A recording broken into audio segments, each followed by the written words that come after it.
পিরোজপুরে বিভিন্ন সময়ে হারানো ও ছিনতাই হওয়া ২০টি মোবাইল ও হ্যাক হওয়া ফেসবুক আইডি উদ্ধার করে প্রকৃত মালিকদের কাছে ফিরিয়ে দিয়েছে পুলিশ। সকালে সংবাদ সম্মেলনে এই তথ্য জানান জেলা পুলিশ সুপার খান মোহাম্মদ আবু নাসের।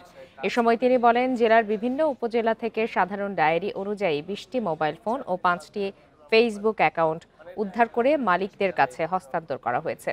যে কোনো ধরনের প্রতারণা এড়াতে সবাইকে আরও সচেতন হওয়ার আহ্বান জানান পুলিশ সুপার। এটা একটা ধারাবাহিক প্রক্রিয়া।